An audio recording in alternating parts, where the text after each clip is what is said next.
data la indigentes. Para que trasladen al compañero que van a Understanding the National Police Service in Kenya is essential for both professionals and ordinary citizens.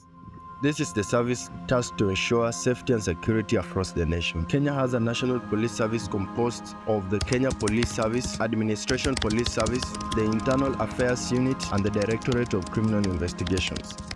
The Directorate of Criminal Investigations specializes in investigating complex crimes, including fraud, homicide, and cybercrime. The Directorate of Criminal Investigations in Kenya employs a workforce of 6,170, including detectives, forensic experts, and support staff, and is headed by a director. There are approximately 15 specialized units operating under the Directorate of Criminal Investigations in Kenya. The Internal Affairs Unit is an oversight body tasked with investigating allegations of misconduct, corruption, and abuse of power by police officers.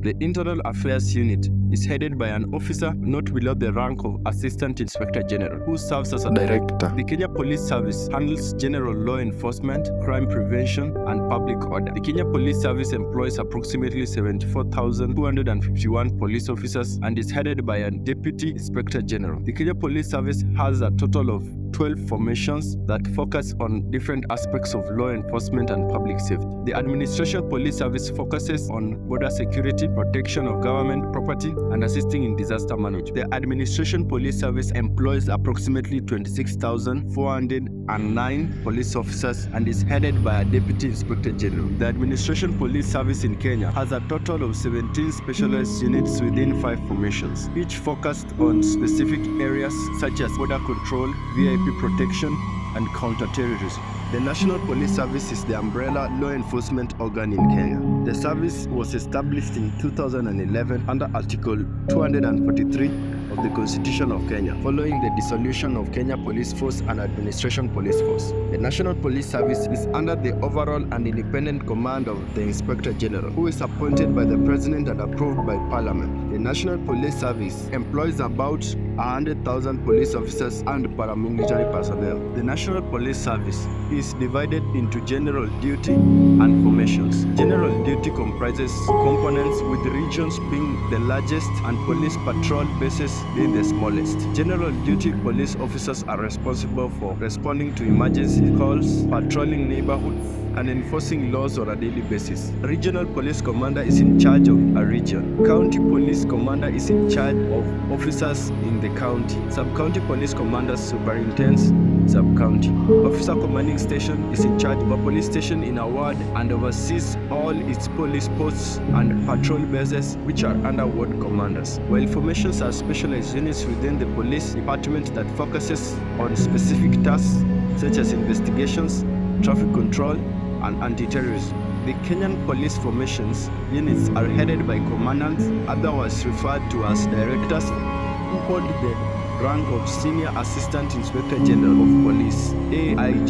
These formations include the General Service Unit, designed to function as a dynamic operational force aiming to handle situations that impact the nation's internal security, emphasizing its role in dealing with evolving challenges rather than being relegated to static duties. Diplomatic Police Unit, to provide security for diplomatic missions and personnel. Traffic Police Department manages traffic laws and road safety. Kenya Police College, responsible for training new recruits and ongoing professional development. Kenya Police Air Wing handles aerial operations and surveillance.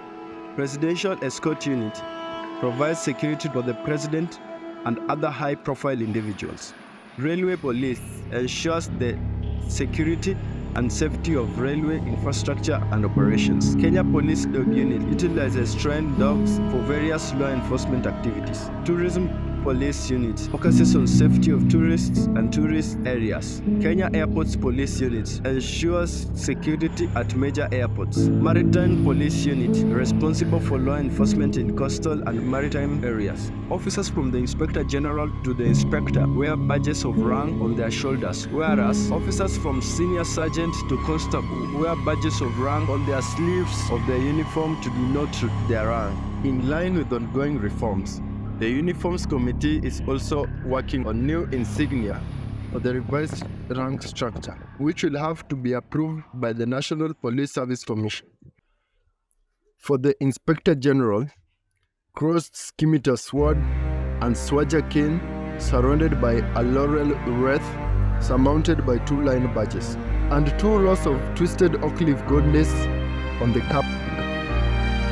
For the Deputy Inspector General, crossed scimitar sword and a swagger cane surrounded by a laurel wreath surmounted by a military pattern star and a lion badge, and 2 rows of twisted oak leaf silver or gold lace on the cap. For the Senior Assistant Inspector General, a crossed scimitar sword and a wager cane surrounded by a laurel wreath surmounted by a lion badge, and 2 rows of twisted oak leaf silver or gold lace on the cap. For the Assistant Inspector General, a crossed scimitar sword and a swagger cane surrounded by a laurel wreath surmounted by 2 military pattern stars, and 2 rows of twisted oak leaf silver or gold lace on the cap. For the Commissioner, 2 crossed spears surrounded by a laurel wreath surmounted by 1 military pattern star, 1 row of twisted oak leaf silver or gold lace on the cap peak. For the Senior Superintendent, 2 military pattern stars surmounted by a lion badge. For the Superintendent of Police, 1 military pattern star surmounted by a lion badge.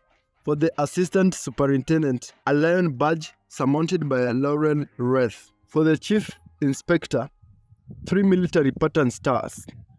And for the Inspector, 2 military pattern stars. For the Senior Sergeant, 3 bars worsted chevrons with a Kenya coat of arms. For the Sergeant, 3 bars worsted chevrons. For the Corporal, 2 bars worsted red chevrons.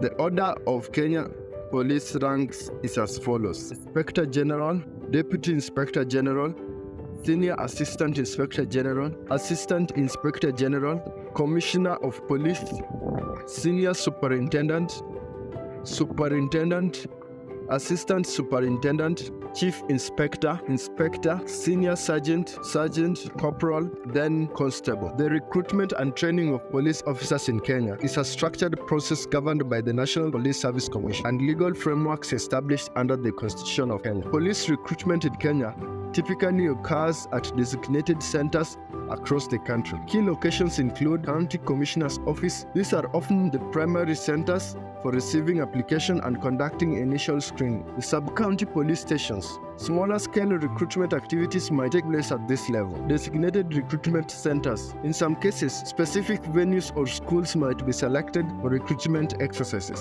Applicants must meet the following requirements: being a citizen of Kenya, holding a valid national ID card, meeting educational qualifications, a minimum mean grade of D+ in KCSE or equivalent, being aged between 18 and 29 years for secondary school graduates or up to 30 years for diploma and degree holders, being physically, mentally and medically fit, having no criminal record or pending charges. The recruitment process for police officers in Kenya typically involves several key steps. The National Police Service announces recruitment exercises through various media channels, detailing the number of positions available, eligibility criteria, and application procedures. Interested candidates submit their applications through designated portals or in person at specific locations such as police stations or huduma centers. After applications are submitted, shortlisted candidates are invited for physical assessment at designated recruitment centers. This includes verification of documents and physical fitness tests. The recruitment process for police officers in Kenya is highly competitive, with only 50%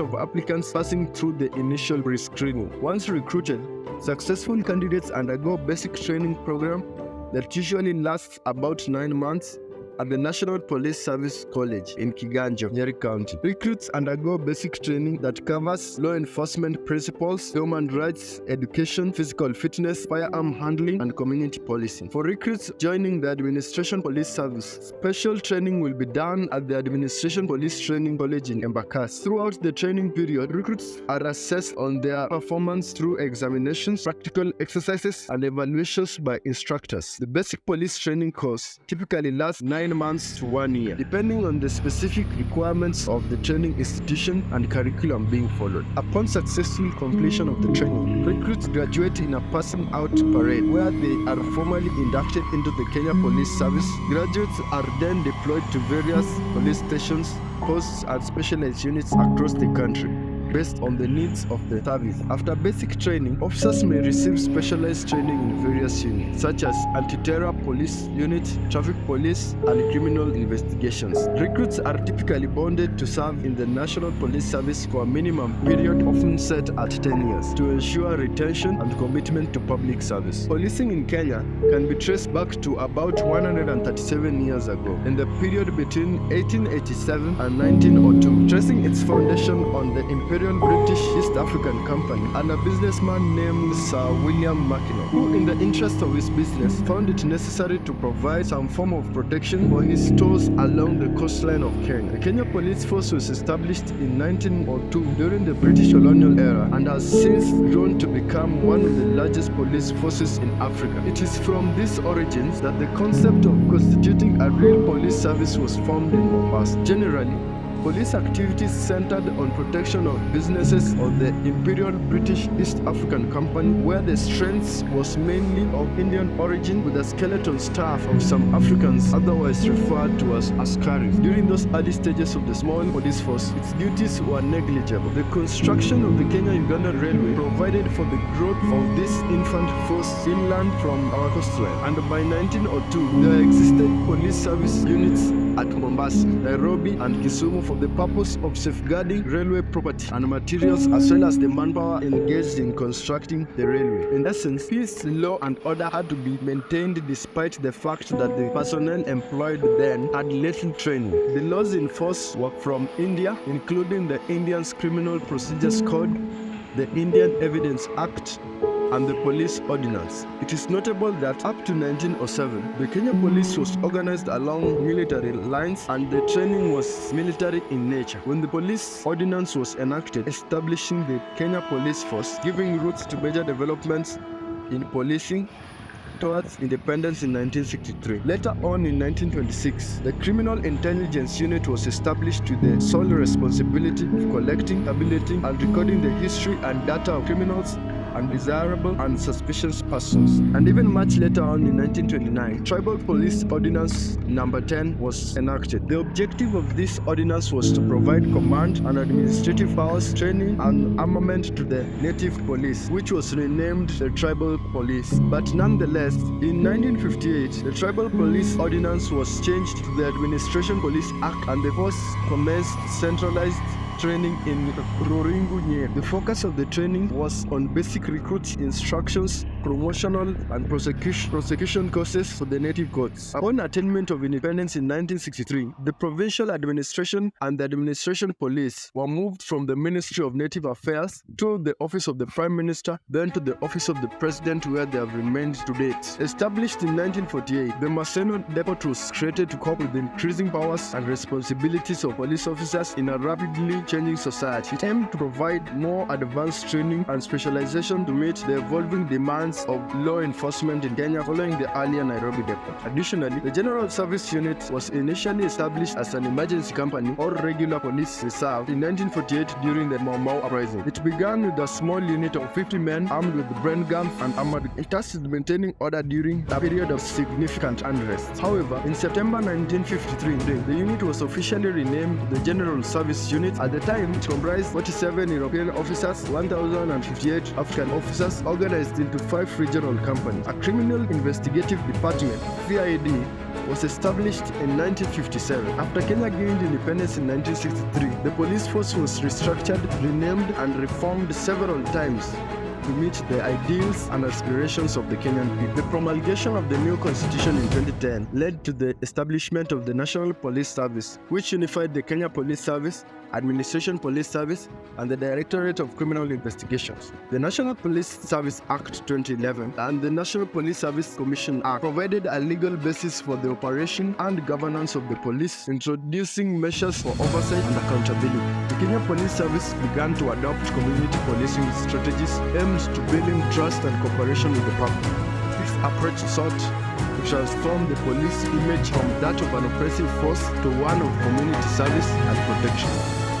The National Police Service Commission is one of the independent commissions established under Chapter 15 of the Constitution of Kenya. The commission is established under Article 246 of the Constitution. It took over, among other functions, the human resource management function of the police service that previously was being handled by the Public Service Commission. In 2012, the Directorate of Criminal Investigations was formed to handle complex criminal investigations. One of the most significant reforms has been the establishment of independent bodies such as the Independent Policing Oversight Authority (IPOA) in 2011. The Independent Policing Oversight Authority is tasked with investigating complaints against police officers and ensuring accountability for misconduct. This body aims to restore public confidence in law enforcement by providing an avenue for redress. The National Police Service may have been designed with certain values in mind. Despite the reforms and recent rapid developments, the National Police Service has significantly fallen short of its obligations. In fact, it has severely underperformed. Shockingly, the Kenyan police ranked the world's third worst by the World International Security and Police Index in 2016. And even more recently, a study by the Ethics and Anti-Corruption Commission found that 90% of Kenyans perceive the police as corrupt. Moreover, a report by Amnesty International found that incidents of police brutality in Kenya have been on the rise, with the cases of extrajudicial killing, excessive use of force, and torture being widespread. It is imperative to note Kenya's police force is significantly understaffed, with a ratio of 1 police officer for every 1,150 citizens, well below the international standards of 1 officer for every 450 citizens.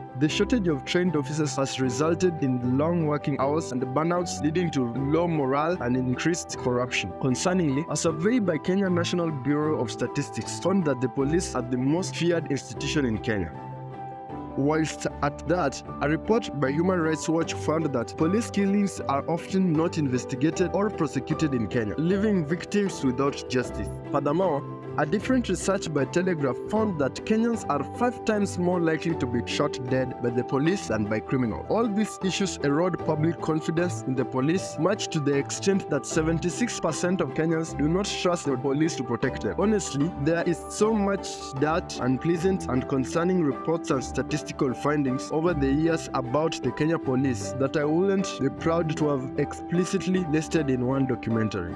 It is now more than ever clear to everyone that radical reforms are urgently required to transform the police to the service it was intended to be. The radical reforms must be in line with eradicating corruption within the service, creating stronger offices to monitor and prevent human rights violations within the service, eliminating political interference within the police, better training the police on principles of community policing, as well as drastically increasing the resources available to the police. We just can't afford to get it wrong this time. It has to work, without which we shall be laying the foundation stones for a catastrophic future of policing in Kenya. Currently, with the way things are going, that future seems inevitable. A doomsday possible future scenario could look like this. If the Independent Policing Oversight Authority fails to function effectively due to the lack of resources or political interference, incidents of police misconduct could rise. This will lead to increased public outcry and protests against police brutality, similar to what has been observed in other regions facing similar issues. As public trust in police diminishes, communities may resort to self-policing and vigilante justice. This could result in a rise in violent confrontations between community members and the police, further destabilizing law enforcement efforts. If corruption within the police service continues unchecked, resources intended for training and community engagement might be misappropriated. This could lead to poorly trained officers who are ill-equipped to handle complex security challenges, resulting in ineffective policing and increased crime rates. Should political leaders continue to use the police for personal and political gain, the National Police Service could become increasingly militarized and politicized. This could lead to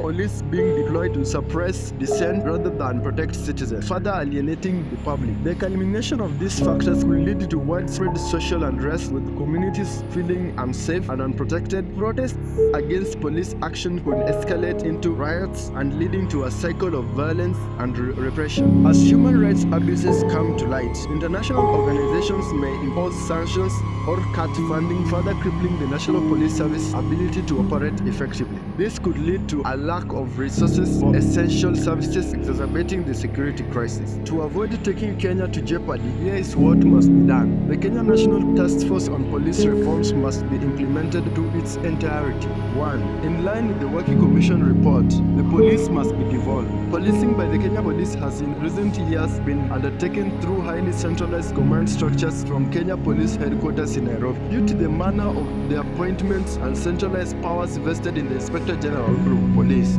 there has been very little accountability to the people that the police are meant to serve. Until now, the Inspector General has been accountable to the President alone, while the officers below him are accountable to the Inspector General. This has made the police vulnerable to both political and hierarchical misuse. The report contains far-reaching recommendations aimed at moving away from an overly centralized command structure by devolving powers and responsibilities to lower levels and providing greater operational and financial autonomy to the commanders at regional, county, and station level. It is also recommended that the Directorate of Criminal Investigations be shielded from political and other improper interferences. 2. In line with the working report, the establishment of a civilian-based regional policing authority is recommended for each region. This forum will consist of 9 civilian members of good standing representing the business sector, civil society, professional bodies, and religious organizations. A third must be women. The members will elect their non-executive chairperson. The establishment of a regional policing authority in each region will make it possible for the police to engage with the members of the authority on issues such as setting regional policing priorities, preparing the regional budget, and developing a policing plan. However, the police service will retain full operational, financial, and management autonomy. Remunerations and working conditions of police officers must be improved in line with the Kenyan National Task Force on Police Reforms report. Many police officers are of the view that the government is quick to respond to salary demands of other categories of public servants but gives minimum attention to those of the police. A police constable in whom the public wants to entrust their security is paid a basic salary which is significantly lower than salaries of other organizations sampled in the report. The report recommends an overhaul of police salaries and that a significant portion of the national budget be dedicated to improving police salary levels. 3. Operation Support Unit must be disbanded. As far as many Kenyans are concerned, this is a criminal enterprise who enjoys state resources and protection, because how on earth will you convince anyone that these individuals are police officers and are supposed to protect them? It has previously been made clear that these individuals are up to no good and are of no good. Their main objective is to kill and suppress dissenting voices. That cannot be acceptable in a democracy. Historically, Kenya has never had a police unit whose members are majorly from one ethnic community and operate in plain clothes with masks on their faces. To restore the dignity of the Kenyan democracy, this unit must go. This is against the National Police Service Code of Conduct, but still contravening the very fundamental principles of our constitution. The last thing that must be done is to strengthen the existing structures like the Internal Affairs Unit and the Independent Police Oversight Authority to enhance effectiveness in dealing with, investigating, and prosecuting issues of abuse of power, police brutality, indiscipline, and all other excesses of the service, as well as working on a better framework to remove trigger-happy police officers from the service, because this has worked elsewhere. An example where devolving police resulted in better policing is Germany.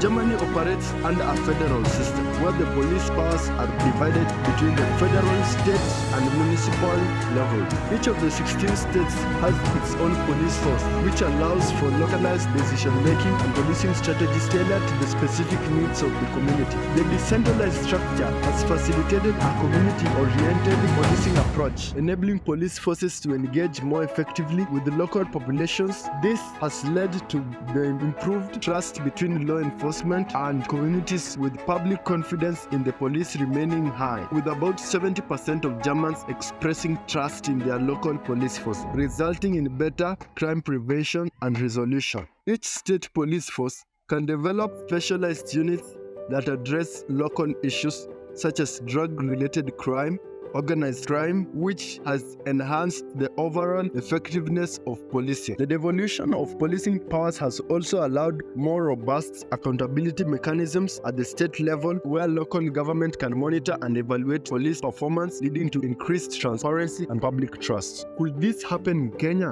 Why is it possible there and it's not possible here? But we have absolutely no option but to transform ourselves. If you are incapable of transforming yourself from the police was a man, then you might find yourself in very uncomfortable waters. Because the operating environment has changed, so you will have to change yourself.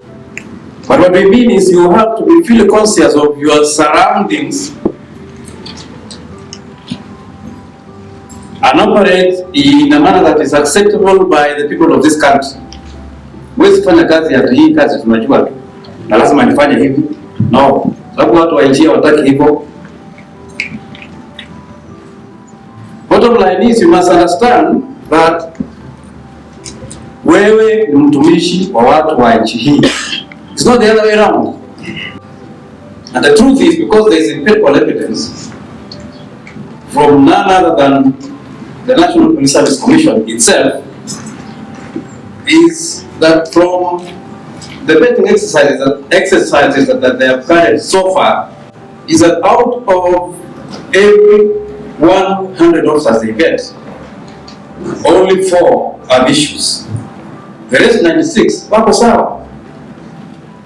What is this already fire? So there's a complete difference between perception, which you correctly say we need to correct by operating differently, operating in a way that is acceptable back to the public for those remaining 4. So kama wewe ndio kati ya hao wanne out of 100, I think ni afadhali utakuta kazi nyingine. Sio? Kuliko kuharibia wale 96. Kwa wasotujua twajitambulisha rasmi leo kwenu kikosi cha utawala na vitengo mbalimbali na kazi zao mbalimbali. Toa inta maskioni tukujuze leo na vitengo mbalimbali na kazi zao mbalimbali. Toa inta maskioni tukujuze leo.